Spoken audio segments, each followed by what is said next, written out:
नमस्कार दुनिया हालचाल को स्वागत करुछि मु संजय। आसंतु नजर पकाइबा वर्तमान रो मुख्य खबर उपरे। राज्यर सरकारी प्राथमिक विद्यालय गुड़िकरे चलिथिबा शिशु बाटिका पई राज्य सरकार 7344 जन शिक्षक नियुक्ति करबाकू निष्पत्ति नैचंती। एथिपई अर्थ विभाग पक्षरु मिलिछि सबुज संकेत। प्राय 45,000 विद्यालय रे शिशु बाटिका चलुतवा बेले ए नूतन शिक्षक नियुक्ति पिलांक शिक्षादान क्षेत्र रे सहायक हेबो बोली आशा करा जाउछि। राज्य रे परिवहन विभाग गाड़ी गुड़िकर इंश्योरेंस फिटनेस और परमिट को नहीं आरंभ करिछि जोरदार चेकिंग। एणिकी गाड़ी रे इंश्योरेंस फिटनेस एवं परमिट नथिले रास्ता रे चली परिबनी गाड़ी। आजिटारु एहाको कड़ाकड़ी करबाकू जाउछि परिवहन विभाग।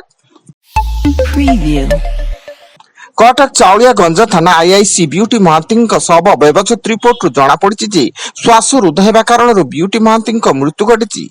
एही घटना रे कटक कमिशनरेट पुलिस तांको मोबाइल रु बहु गुरुत्वपूर्ण तथ्य हासिल करी भुवनेश्वर कमिशनरेट पुलिस अधीन एक थाना एसआई को कटक कमिशनरेट पुलिस अधिकारी माने माराथन जेरा करछंती। वासुदेवपुर कोस्ट केनाल रास्तार पाळसाई निकट अजणा गाड़ी धक्का सुभाष खिलर नामक जड़े युवकर मृत्यु घटी। से कृष्णपुर घर को फेरुवा बेले अजणा गाड़ी धक्का दे फेरार होइतिला। फल रास्ता कड़े मृतदेह पड़िथिबा स्थानीय लोके देखि चिन्हट करथिले। लगाण वर्षा जो राज्यर विभिन्न नदी गुड़िकर जलस्तर क्रमागत भाव बढ़िबार लागिछि। फल बौतरणी नदीकूल लंघिमा स्थिति रही बेले एक छोट बन्या आसिबार आशंका रही बोली जल संपद विभाग सर्वोच्च जंत्री दिलीप राउतଙ୍କ सूचना। सेपटे संभाव्य बन्या स्थिति नियंत्रणाधीन रही बोली मंत्री सुरेश पूजारी कहिसेंती। आसंता 9 तारिख हीराकुद जलभंडार चलित वर्षर प्रथम बन्या जल छाड़ा निष्पत्ति होइछि। जलभंडार गेट खोलिबा परे महानदी एवं एहार शाखा नदी गुड़िकर जलस्तर बढ़िबार संभावना रही। एथिप्रति महानदी और एहार शाखा नदी कूल बसबास करुवा जनसाधारण को सतर्क रहिबाकू सूचना जारी होइछि। केन्दुझर जिला घटागां थाना ढेंकीकोट पुलिस बीट अंचल सीता नदी पोलो निकटरे आसुथबा बड़ी पानी गाधोई भासीगले 4 जण युवक। 4 जनक मध्यरु 3 जण पहरी पहरी कूल को चली आसता बेले आउ जणे युवकंकर मृत्यु घटी। मृत युवक हेले लक्ष्मीपोषी ग्रामर टिकेई नायक। गंजाम कवि सूर्यनगर जरड़ पहाड़ निकट एक निम्ब गछरु कलरा पतरिया बाघर मृतदेह उद्धार होइछि। शिकारी फांसरे लागि बाघर मृत्यु घटिथिबा संदेह करा जाउथा बेले घटनास्थल रे वन विभाग टीम पहुंची तदंत आरंभ करिछि।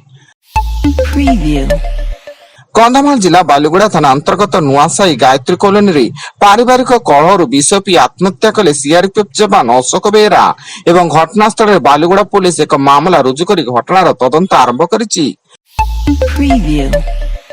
भुवनेश्वर लक्ष्मी सागर अंचल खंडार अतर्कित आक्रमण कले दुर्बृत्त अतर्कित आक्रमण में दोकानी उदय किरण और जड़े महिला आहत हो कैपिटल हॉस्पिटल चिकित्सित थिया बेले घटना लक्ष्मी सागर थाना पुलिस तदंत जारी। रूस एवं यूक्रेन मध्य युद्ध जारी रही। उभय देश परस्पर उपर लगातार आक्रमण करुछंती। रूस यूक्रेन कीव सहर उपर क्षेपणास्त्र एवं ड्रोन आक्रमण करता बेले आक्रमण यूक्रेन 23 जन लोकों मृत्यु घटिबा सह 30 रु ऊर्ध्व आहत होइछंती एवं आक्रमण अति कम 15टी घर भांगी रुजी जाइतिबा सूचना।